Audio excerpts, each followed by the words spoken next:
In this video, we're going to be talking about scanning. Previous video, we talked about step overs, and at the end, we talked about how different variations, different situations, but how do you make that decisions on which technique or which situation it is for you to utilize which technique. And it all comes down to scanning, and scanning is collecting the information. Simply put, 2 words, collecting the information. Well, 3 words. Collecting the information. So if you play 90 minutes, most likely you'll be on the ball 2 to 3 minutes. So the rest of it is constantly looking around, scanning, trying to come up with best information, best decisions, so that way you can make the best technical executions for your team when you're on the ball. That 2 or 3 minutes. And if you cannot be efficient doing that on the ball when you're on it, you're not going to make it.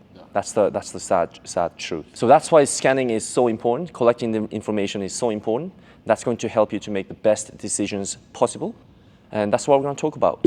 Why do we do it? I think we basically covered why it's so important, but we're going to talk more about it. How do we do it? And when do we do it? And there's a clip of Frank Lampard. If you go to our Instagram page, link down below, if you go to the page, there's going to be a video of Frank Lampard scanning 18 times within 14 seconds. That's the level that it takes for you to be making the best decisions, playing one touch, when do we get into the space, all these thought process that you need to be making throughout the game, it can only be done when you're scanning. We can see some of the players just run into the defender simply because she wasn't aware or he wasn't aware, right? Again, prime example of why scanning is so important. Yeah. So Frank, when you're scanning, because I think this is a fairly easy habit to pick up. You see a lot of players that are scanning or checking their shoulder a lot, but then sometimes maybe they're still making the wrong decision or they still don't have necessarily that awareness. So maybe talk us through kind of the specific things that you're looking for every time when you're scanning. And this comes down to basically just 2 things, which is the spatial awareness and positional awareness. So positional awareness could be where Ben is, where so-and-so is, where 21 other players, right. That was a quick math, 21 other players is when I scan. So that way when I get the ball, I can pick out that pass. Maybe I shouldn't go there, maybe I should pick out this pass instead, or maybe I should go over here instead because that might be overloaded. Maybe I just don't want to go there, right? So spatial awareness is going to be, well, depending on where the players are, the rest of it is a space. So how much space is in certain spots, or which space do I want to create, which space do I want to enter, at which time, how, at what speed, at which body orientation. And all this is so important because this sets the speed of the game. It's not just about how quickly the ball's moving, but it's about 22 players, how quickly we are thinking. So it could be a lot to process in like a 1 or 2 second window, right? Using that information to make a decision can all happen really quickly in a game. Mm-hmm. I think for me, the biggest thing is just picking up that habit of scanning and collecting that information.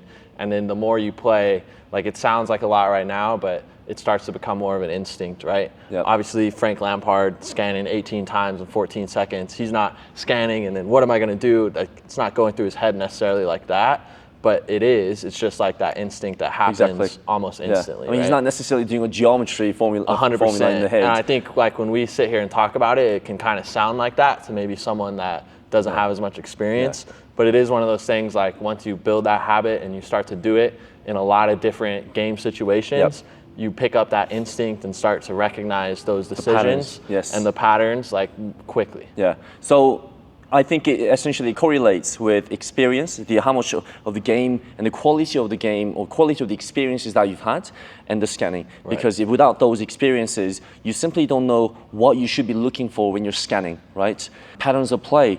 So if the ball's over there and you see certain things are being developed, then you can think about, okay, well, I've seen that type of play before, and therefore I should be acting in these manners. That's when those instincts kind of kick in. Instincts, yeah. Yes. So then Frank, when throughout the game am I going to be scanning?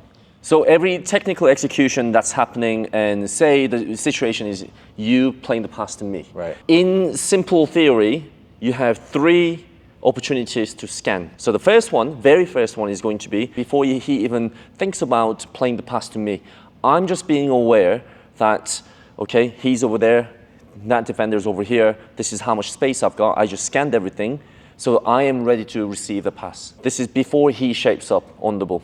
So that's my first one. Second one is going to be when my teammate shapes up to play the pass. So this could be eye contact, right after the eye contact, head going down to the ball, and as he shapes up for the pass, this is when I get my second scan in, because higher level, the more you play, the quicker you play, pictures change so much quicker. Right. So that means your surroundings changing so much quicker. So I want to get a second scan in, and as that ball is being executed, so if this ball leaves Ben's foot, I'm getting my final scan in.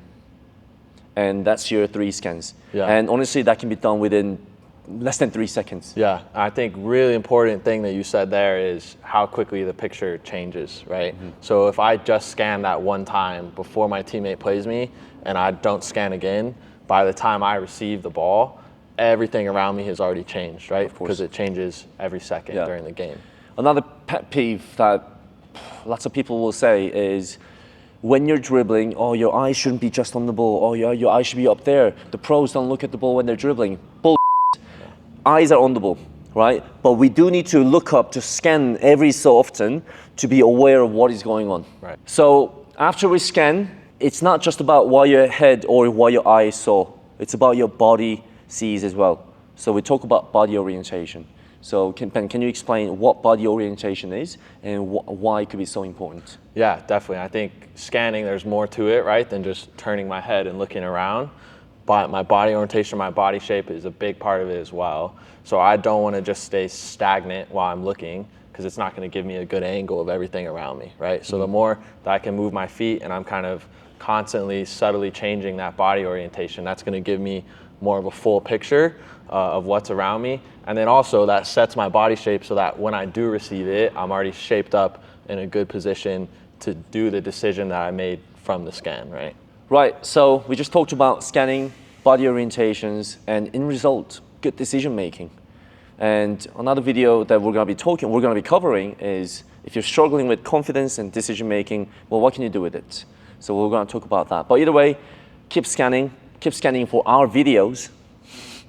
Make good decisions to watch our videos. And even if it's not ours, make sure you consume. There's so many videos out there, but there's so many bad information out there as well. And I'm not saying ours is the best. I mean, we get a lot of things wrong as well. I mean, hopefully minimally, right? But make sure you understand what you're consuming and try and understand why certain techniques work and the theories behind it. Right. It's so important when you try and learn this game. It's so important for you to understand the whys of the game. Yeah. There's no right or wrong, right? There's Just no, a yeah, lot of exactly. different ways. Yep, no right or wrongs. So keep watching, keep scanning. Thank you for watching. Bye.